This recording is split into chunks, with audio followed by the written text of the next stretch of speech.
औज़ुबिल्लाहि मिनश्शैतानिर्रजीम बिस्मिल्लाहिर्रहमानिर्रहीम क़ुल हुवल्लाहु अहद अल्लाहुस समद लम यलिद वलम यूलद वलम यकुल लहू कुफुवन अहद। सदक़ल्लाहुल अज़ीम। आज की हमारी बातचीत जो है वो तौहीद पर है। और दूसरी बात ये है कि आज हम कोशिश करेंगे कि बहुत सिंपल लैंग्वेज में, आसान ज़बान में कुछ बातें हों, क्योंकि मुखातब जो हैं वो कम उम्र बच्चे हैं और उर्दू, अरबी और फ़ारसी ज़बान जो है तकरीबन नहीं जानते लोग, नई नस्ल के लोग। इसलिए कोशिश ये होगी कि आसान जो है उसलूब में, आसान ज़बान में बातचीत हम करें। तौहीद एक बहुत ही अहम जो है टर्म है इस्लाम की, लेकिन मुस्लिम सोसाइटी में तौहीद को बहुत कम लोग जानते हैं। इसलिए तौहीद पर बात करने से पहले हम उससे करीब तर एक और टर्म है जिस पर हम बात करेंगे और जो हमारे मुस्लिम सोसाइटी में बहुत जानी पहचानी है, अगरचे उसके भी मानी और मीनिंग हम नहीं जानते, लेकिन वो बहुत इस्तेमाल बहुत होती है वो टर्म। वो है ईमान। बार बार हमारी ज़बान से, हमारे घर में हमारे बच्चों की ज़बान से बार बार ये टर्म और ये वर्ड निकलता है कि हम ईमान वाले हैं, हम मोमिन हैं। ईमान का मतलब क्या होता है, इस पर शायद ज़्यादा गौर नहीं किया जाता। इसको समझने के लिए देखें, मिसाल के तौर पे हमारे घर में कोई शख्स बीमार है और हमें जो है किसी अच्छे डॉक्टर की तलाश है, तो सबसे पहले हम किसी अच्छे डॉक्टर के बारे में लोगों से मालूमात हासिल करेंगे कि कौन सा डॉक्टर है जो हमारे इस मरीज़ को ठीक कर सकता। हमारा मरीज़ अगर हार्ट पेशेंट है तो किसी हार्ट स्पेशलिस्ट की तलाश हम करेंगे, लोगों से पूछेंगे, मालूमात करेंगे। और फिर जब वो डॉक्टर का हमें इल्म हो जाएगा तो फिर उस डॉक्टर के पास जाएंगे अपने मरीज़ को लेकर, और वो डॉक्टर जो हिदायत देगा, जो रहनुमाई हमारी करेगा, उसके मुताबिक उसका ट्रीटमेंट होगा।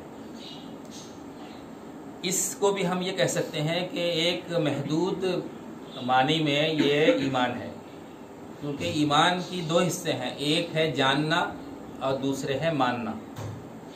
किसी चीज़, किसी हकीकत को पहले समझा जाए, उसको, उसके बारे में जाना जाए, फिर उसको मान लिया जाए। दूसरे इस मिसाल से हम समझ सकते हैं कि मेरे घर में जो है किसी को पुलिस ने गिरफ्तार कर लिया। अब हम जो है अपनी गिरफ्तार शख्स को छुड़ाने के लिए सबसे पहले ये जानने की कोशिश करेंगे कि हमारे शहर में कौन सा वकील अच्छा है।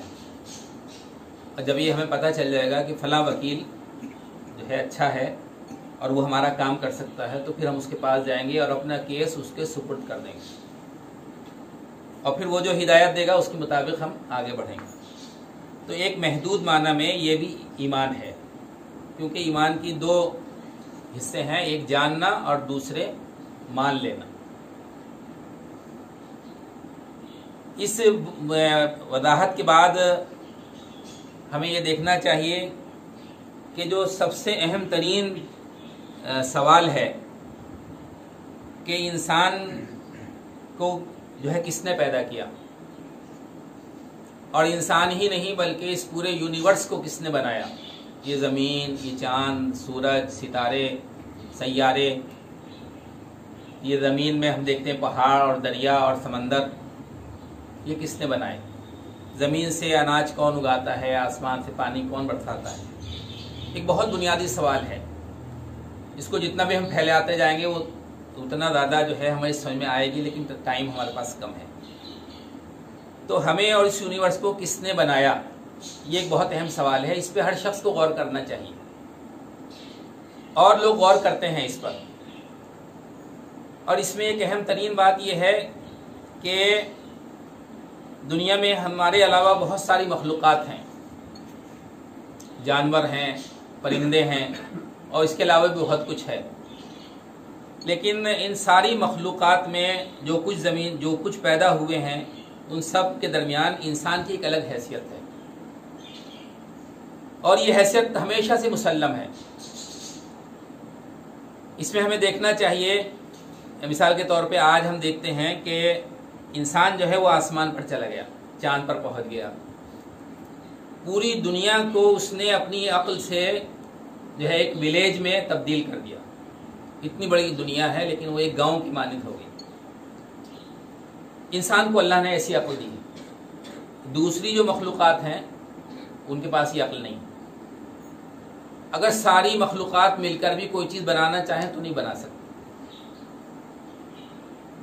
इस ज़माने में कहा जाता है कि इंसान के बहुत करीब तरीन जो अल्लाह की दूसरी मखलूक है वो बंदर हैं, लेकिन हम जानते हैं कि बंदर जो है वो तो अपना घर भी नहीं बना सकता। दूसरे मखलूक़ात को अल्लाह ने इतनी अक्ल दी है कम से कम अपने ठिकाना बनाती है।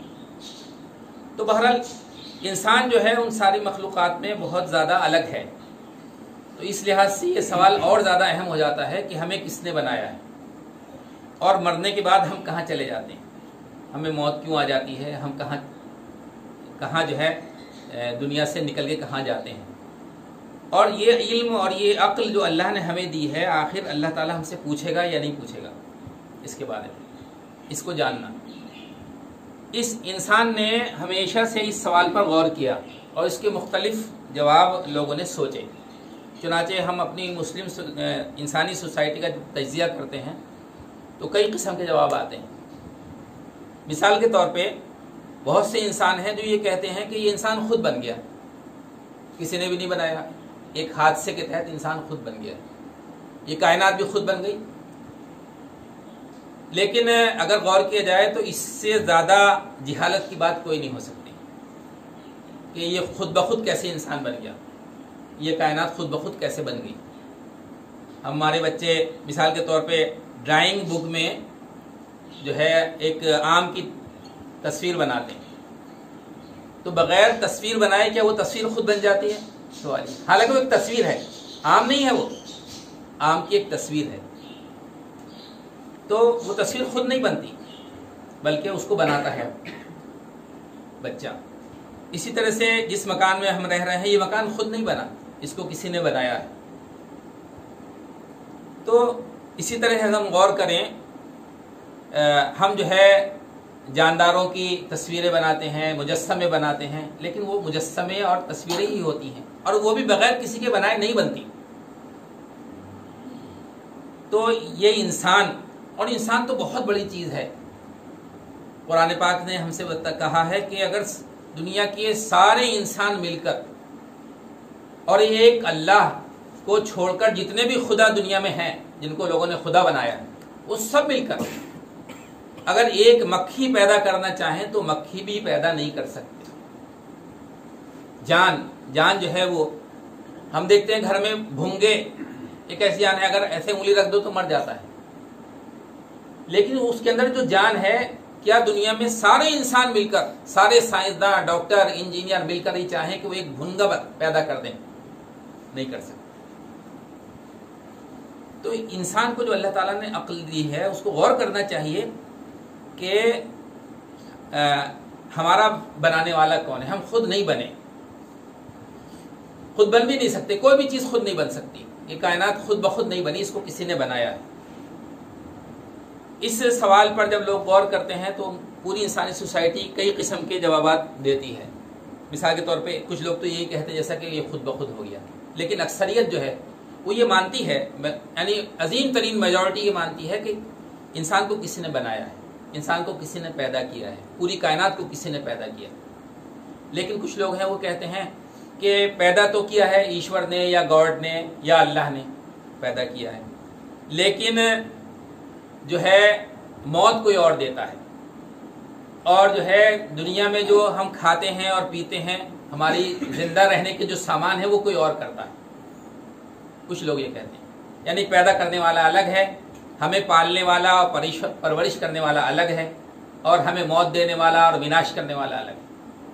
कुछ लोग इस तरह सोचते हैं। कुछ लोग कहते हैं कि नहीं, पैदा करने वाला एक ही है और मौत भी एक ही देता है, वही हमें रिस्क भी देता है, लेकिन उसके बीवी और बच्चे हैं, उसका कोई बेटा है, उसकी बेटियां हैं, इस तरह का लोग जहन में रखते हैं। लेकिन इन सारे लोगों के दरमियान एक और कंसेप्ट पाया जाता है, एक और तस्वुर पाया जाता है, वो ये कि इंसान का पैदा करने वाला जो है एक है और जिसने इंसान को पैदा किया है वही वो मालिक है जिसने पैदा किया। और ये बात बिल्कुल अक्ल के मुताबिक है। मैं मिसाल के तौर पे मैंने एक जो है तस्वीर बनाई, तो तस्वीर का मालिक मैं हुआ ना, तस्वीर मैंने बनाई और मालिक कोई दूसरा हो गया, ये मुमकिन नहीं। घर मैंने बनाया और मालिक कोई दूसरा कहे कि ये घर मेरा है, तो ये बिल्कुल अक्ल के मुताबिक है। चुनाचे जो है कुरान करीम, अल्लाह की जो किताबें दुनिया में है वो, और अल्लाह के जितने भी रसूल और नबी दुनिया में आए, वो ये बताते रहे हमेशा से इंसान को कि हमारा पैदा करने वाला भी एक है, वही हमारा मालिक भी है और वही हमें रिस्क भी देता है, वही हमें मारता और जिलाता है और वही हमारा हाकिम और बादशाह है। ऐसा नहीं है कि पैदा तो किसी और ने किया, रिस्क कोई और दे रहा है, मौत कोई और देगा और हमें जो है शुक्र किसी और का बजा लाना चाहिए। ऐसा नहीं हो सकता। पैदा करने वाला भी वही है और हमारी परवरिश करने वाला भी वही है और हमारा बादशाह और हाकिम भी वही है, हमें रिस्क भी वही दे रहा है। और ईमानदारी ये है कि हमें उसी का शुक्र अदा करना चाहिए, हमें उसी के सामने झुकना चाहिए, हमें उसी का कहना मानना चाहिए।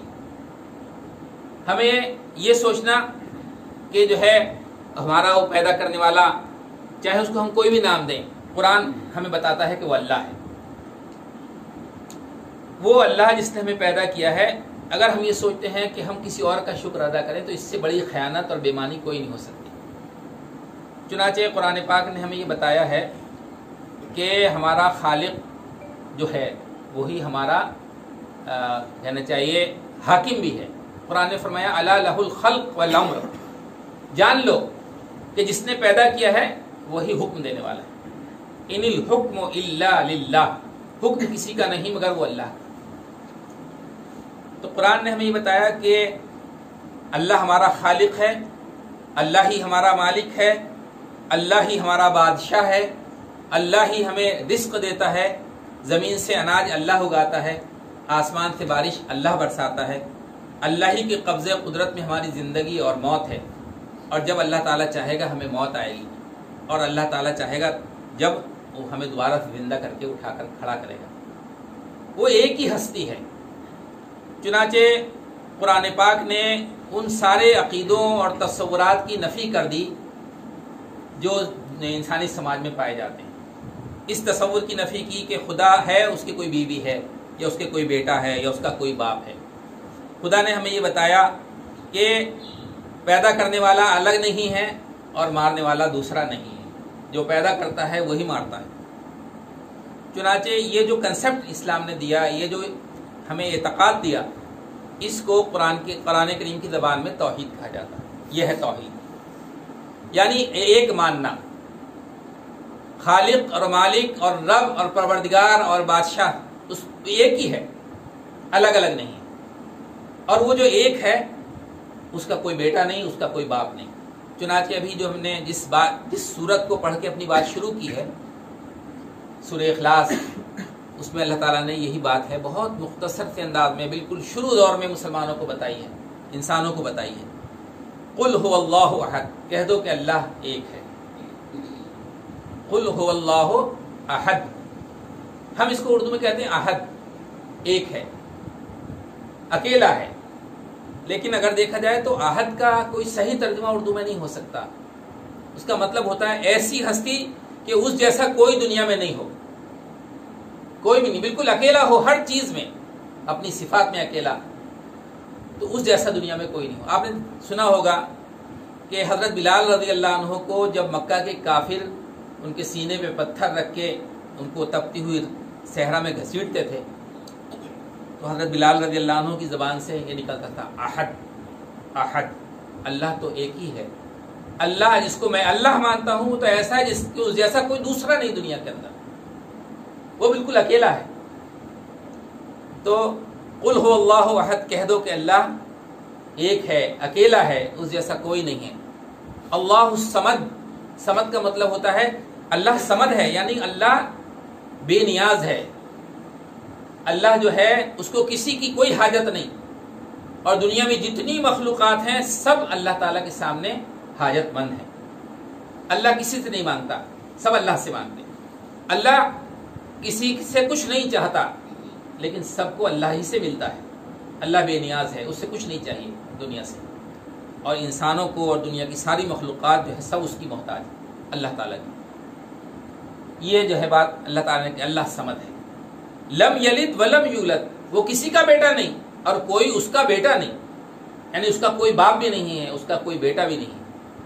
वलम यकुल लहू कुफुवन अहद, और वो जो है बिल्कुल अकेला है, उस जैसा कोई नहीं है दुनिया के अंदर।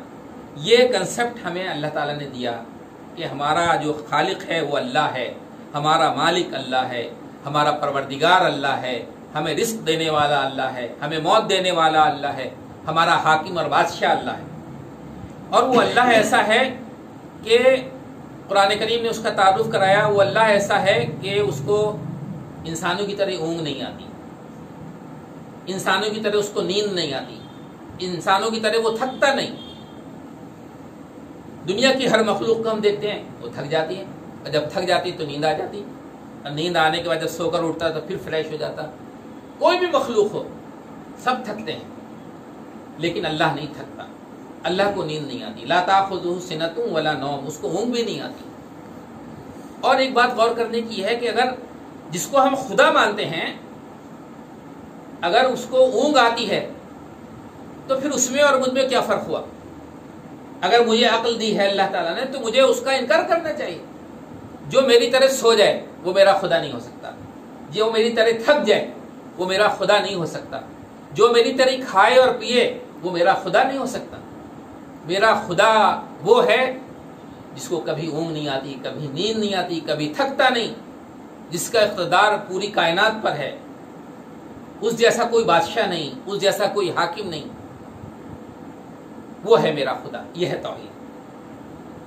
आपको शायद याद होगा, हमारे बच्चों को याद नहीं होगा, छोटे बच्चे हैं उनको नहीं पता होगा, जो हमारे बड़े साथी उनको याद होगा कि कुछ सालों पहले हिंदुस्तान में चंद मिनट के अंदर पूरे हिंदुस्तान में एक ही बात घूम रही थी। पूरे हिंदुस्तान में छोटा बड़ा औरत मर्द हर आदमी कह रहा था गणेश जी दूध पी रहे हैं, गणेश जी दूध पी रहे हैं। लोग देख रहे हैं, टीवी पर देख रहे हैं, दूध चढ़ाया जा रहा है और वो दूध जो है गणेश जी पी रहे हैं। कुरान हमें बताता है कि अल्लाह जो जिसने तुम्हें पैदा किया है, जो तुम्हारा परवरदिगार है, तुम्हें रिस्क देता है, वो तुमसे कोई रिस्क नहीं चाहता, वो तुम्हें खिलाता है, तुमसे वो अपना खाना नहीं मांगता। तुम मोहताज हो, वो मोहताज नहीं। तो तौहीद ये है कि अल्लाह जिस जो है उसके कोई बेटा नहीं है, उसका कोई बाप नहीं है, उसके बीवी बच्चे नहीं हैं, उस जैसा कोई नहीं है, वो अकेला है, सब उसके मोहताज हैं, उसका वो किसी का मोहताज नहीं है, वो बिल्कुल बेनियाज है इंसानों से। और उस जैसा कोई बादशाह नहीं, उस जैसा कोई हाकिम नहीं, उसको कभी ऊँग नहीं आती, उसको कभी नींद नहीं आती, वो कभी थकता नहीं, वो अकेला है, वो उसी ने पैदा किया है, उसी के साथ उसी वही हमारा मालिक है, वही हमारा परवरदिगार है। हमें उसी का शुक्र अदा करना चाहिए, हमें उसी के सामने हाथ फैलाना चाहिए, हमें उसी से दुआ मांगनी चाहिए, हमें उसी से मदद मांगनी चाहिए, हमें उसी की परस्तिश करनी चाहिए, हमें उसी की इताअत और फरमाबरदारी करनी चाहिए। इससे बड़ी खयानत कोई नहीं हो सकती कि हम ये माने कि हमें अल्लाह ने पैदा किया और हम किसी दूसरे के सामने से पैदा करें। हम ये माने कि अल्लाह ने हमें पैदा किया लेकिन हम किसी दूसरे के सामने हाथ फैलाएं। ये इससे बड़ी खयानत और बेईमानी कोई नहीं हो सकती। तो तौहीद ये है कि हम ये तस्लीम कर लें, हम ये मान लें, हम इस पर यकीन रखें कि हमारा पैदा करने वाला अल्लाह है, हमें मौत देने वाला अल्लाह है, हमें रिस्क देने वाला अल्लाह है, हमारा बादशाह अल्लाह है, हमारा जो है परवरदिगार अल्लाह है, हमारा हाकिम अल्लाह है। और वो ऐसा है जिसको ऊँग भी नहीं आती, जिसको नींद भी नहीं आती, जिसके अंदर कोई कमज़ोरी नहीं, वो सुबहान है, वो कुद्दूस है, हर कमज़ोरी से हर खता से, हर बीमारी से, हर कमी से वो पाक है। उस जैसा दुनिया में कोई नहीं है, वो है हमारा अल्लाह। ये है तौहीद। इस तौहीद पर हम ईमान लाते हैं और इसी ईमान लाने के नतीजे में हम दुनिया में मोमिन कहलाने के मुस्तहिक हैं। ये यकीन जितना हमारा पुख्ता होता जाएगा उतना ही ज़्यादा हम पक्के मोमिन होते चले जाएंगे, और जितने पक्के मोमिन होते चले जाएंगे उतना ही ज़्यादा अल्लाह की मदद हमारे शामिल हाल होती रहेगी। आखिर दावाना अनिल हम्दुलिल्लाह।